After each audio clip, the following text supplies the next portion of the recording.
بسم اللہ والصلاۃ والسلام علی رسول اللہ۔ ذوی الفروض کے احوال پڑھنے کے بعد آج ہم عصبہ کے احوال پڑھنے جا رہے ہیں۔ عصبہ ہر وہ شخص ہوتا تھا جو بقیہ مال یا کل مال لیتا تھا۔ عصبہ کی دو قسمیں ہیں، ایک سببی اور ایک نسبی۔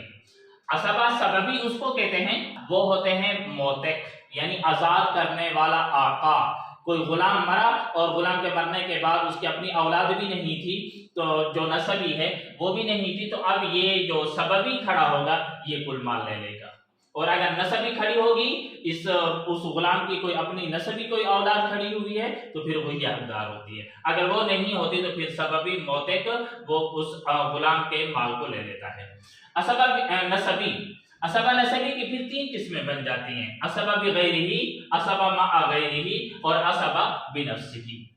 عصبہ بغیرہ ہر وہ عورت ہے جو اپنے بھائی کے ساتھ عصبہ ہو، وہ چار ہیں۔ جیسے بیٹی تھی، یہ بیٹی اگر ایک ہوتی تھی تو نصف لیتی تھی، اور اگر ایک سے زائد ہوتی تھی تو ثلثان لیتی تھی، لیکن جب ان کے ساتھ ابن آ جاتا تھا تو یہ عصبہ بن جاتی تھی۔ تو ہر وہ عورت جو اپنے بھائی کے ساتھ عصبہ ہو اس کو عصبہ بغیر کہتے ہیں، یعنی غیر کی وجہ سے وہ عصبہ بن رہی۔ جیسے اس میں یہ چار ہیں ٹوٹل، بنت الابن، اخت عینی اور اخت علی، یہ اپنے بھائیوں کے ساتھ مذکر کے ساتھ یہ عصبہ بن جاتی ہیں۔ عصبہ مع غیرہ ہر وہ عورت جو فرع مؤنث کی وجہ سے عصبہ بن جائے، جیسے اخت عینی ہے اور اخت علی ہے، یہ بنت کے ہوتے ہوئے یہ عصبہ بن جاتی ہے۔ اور تیسری قسم ہے عصبہ بنفسہ، ہر وہ مرد جو میت کی طرف منسوب ہو بلا واسطہ یا بواسطہ مذکر کے۔ یہ ہر وہ مرد ہے جو میت کی طرف منسوب ہوگا، یعنی جس کی نسبت میت کی جانب ہوگی بغیر کسی واسطہ کے، جیسے کہ بیٹا ہے، اب بیٹا میت کی طرف منسوب ہے بغیر کسی واسطے کے، یا والد ہے اور والد میت کی طرف منسوب ہوتا ہے بغیر کسی واسطے کے، تو ہر وہ مرد جو میت کی طرف منسوب ہو بلا واسطہ کے یا بواسطہ مذکر کے، اس کو عصبہ بنفسہ کہتے ہیں۔ یہ جو پہلی دو قسمیں ہیں، عصبہ بغیرہ اور عصبہ مع غیرہ، ان کی تفصیل ذوی الفروض کے ضمن میں ہم پڑھ چکے ہیں۔ ہم اس وقت معلوم ہوتا تھا کہ بنت کس حال میں نصف لیتی ہے، کس حال میں ثلثان لیتی ہے اور کس صورت میں عصبہ بنتی ہے، اور ہم نے ذوی الفروض میں یہ بھی پڑھ لیا تھا کہ اخت عینی کس وقت عصبہ بنتی ہے اور کس وقت کون سا حصہ لیتی ہے۔ لیکن آج ہم اس کی تفصیل پڑھنے جائیں گے کہ ہر وہ مرد جو میت کی طرف منسوب ہو بلا واسطہ یا بواسطہ مذکر کے، اس کی تفصیل کا انحصار تقسیم، ترجیح اور حکم ہے۔ یعنی تین چیزیں ہم نے پڑھنی ہوگی جس کی وجہ سے پھر ہمیں معلوم ہو جائے گا کہ عصبہ بنفسہ کیسے، کون سا عصبہ کس وقت کتنا مال لے گا۔ اس کی تفصیل کا انحصار تقسیم، ترجیح اور حکم ہے۔ سب سے پہلے آ جاتے ہیں اس کی تقسیم کے اوپر، عصبہ بنفسہ کی تقسیم۔ عصبہ بنفسہ کی چار قسمیں ہیں۔ میت کی اپنی فرع ہو، یہ سب سے پہلی اس کی قسم ہے جو سب سے پہلے حقدار ٹھہرے گی اور عصبہ بنے گی۔ میت کی اپنی فرع ہو، جیسے بیٹا، پوتا، پڑپوتا، اس طرح، یعنی جس کی نسبت میت کی طرف منسوب ہو بلا واسطہ کے، جیسا بیٹا ہے، یا بواسطہ مذکر کے، یہاں ابن الابن جو ہے یہ ابن کے واسطے سے میت کی طرف منسوب ہو رہا ہے۔ دوسری قسم میت کی اپنی اصل ہو، جیسے اب ہے اور جد ہے یا جد الجد، آخر تک چلے جائیں۔ نمبر 3، میت کے اب کی فرع ہو، میت کا جو اب ہے یعنی والد کی جو فرع ہے، یعنی والد کی فرع حقیقی بھائی یا ماشریک بھائی، یا او ابنہما یا ابن اخ عینی، ابنہما سے مراد یہ ہما ضمیر اخ عینی اور اخ علی کی طرف راجع ہے۔ نمبر چوتھی قسم میت کے جد کی فرع ہو، یعنی میت کا جو اب تھا، میت کے اب کے بعد اس کا جو دادا تھا، اب دادا کی جو فرع ہوگی یعنی وہ اس کا جو چچا ہوگا۔ ام عینی، ام علی یا ابن ام عینی یا ابن ام علی یا ابنہما، ہما ضمیر ان دونوں کی طرف راجع ہے۔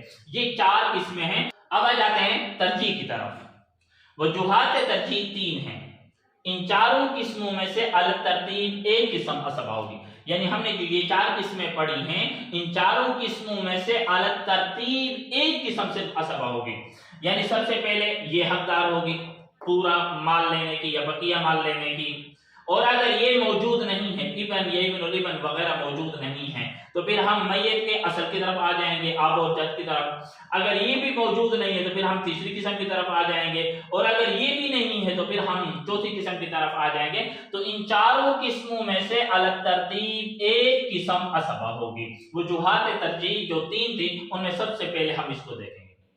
نمبر 2، ہر قسم میں اقرب کے ہوتے ہوئے ابد محجوب ہوگا، یعنی ہم پہلی اس قسم میں آ گئے، یہاں پر ابن بھی موجود کھڑے ہیں، ابن الابن بھی موجود کھڑے ہیں، تو جب تک ابن موجود کھڑے ہوں گے تو ہر قسم میں اقرب کے ہوتے ہوئے ابد محجوب ہوگا، ابن کے ہوتے ہوئے ابن الابن جو دور بن رہا ہے، واسطے سے بن رہا ہے، جو بغیر واسطہ ہے، وہ پہلے زیادہ حقدار ہوگا۔ اسی طرح آگے کھڑا ہے ابن الابن، تو وہاں پر ابن الابن کے ہوتے ہوئے ابن الابن یعنی پڑ پوتا محجوب ہوگا۔ نمبر 3، وجوہات ترجیحات میں سے وجوہات ترجیح میں سے تیسری جو وجہ ہے، آخری 2 قسموں میں قوی کے ہوتے ہوئے ضعیف محجوب ہوگا، یعنی آخری 2 قسموں میں یہاں پر اخ عینی بھی ہے اور یہاں پر اخ عینی بھی ہے، تو اخ عینی ماں اور باپ دونوں شریک کو بھائی کو کہتے تھے، تو اس کے ہوتے ہوئے اخ عینی کیا ہوگا؟ محجوب ہوگا۔ تو آخری 2 قسموں میں قوی کے ہوتے ہوئے ضعیف محجوب ہوگا۔ تو اس کی تفصیل میں ہم نے تقسیم بھی پڑھ لی، ترجیح بھی پڑھ لی، اب آ جاتے ہیں اس کے حکم کی طرف۔ عصبہ بنفسی کا حکم کیا ہوگا؟ اگر عصبات کے ساتھ ذوی الفروض موجود ہوں تو مسئلہ ذوی الفروض سے بنے گا اور ان کو ما بقیہ ملے گا، یعنی عصبہ بنفسی کو ان کو ما بقیہ، جو عصبات کھڑے ان کو ما بقیہ ملے گا۔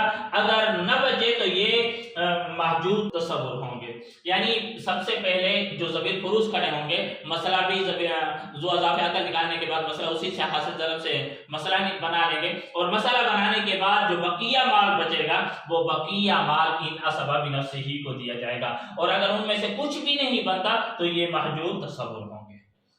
نمبر 2، دوسری بات، اگر ذوی الفروض نہ ہوں تو یہ کل جائیداد کے مستحق ہوں گے۔ پہلی صورت یہ ہے کہ ما بقیہ مال کے مستحق ہوں گے، اس وقت جس وقت ذوی الفروض کھڑے ہیں ان کو اپنا حصہ دینے کے بعد ان کو ما بقیہ دیا جائے گا۔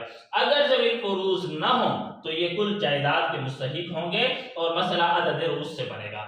مثلا 3 بیٹے کھڑے ہیں تو 3 سے مسئلہ بنے گا، 4 بیٹیاں کھڑی ہیں تو 4 سے بنے گا۔ لیکن یہاں پر ایک بات یاد رکھنے کی ہے، جہاں للذکر مثل حظ الانثیین ہو وہاں ذکر 2 انثیٰ کے قائم مقام ہوگا، یعنی ایک بیٹا ہے اور ایک بیٹی ہے اور یہ دونوں عصبہ بن رہے ہیں، تو اس وقت جب ہم مسئلہ بنائیں گے تو مسئلہ تو ہم نے کہا عدد رؤوس سے بنے گا، لیکن یہاں پر مسئلہ 2 سے نہیں بنے گا کہ ایک ابن کا اور ایک بیٹی کا، بلکہ ایک ابن 2 بنت کے قائم مقام ہوگا، مسئلہ 3 سے بنے گا، اور 3 سے دینے کے بعد پھر ہم نے 2 حصے بیٹے کو اور 1 حصہ بیٹی کو دے دیں گے۔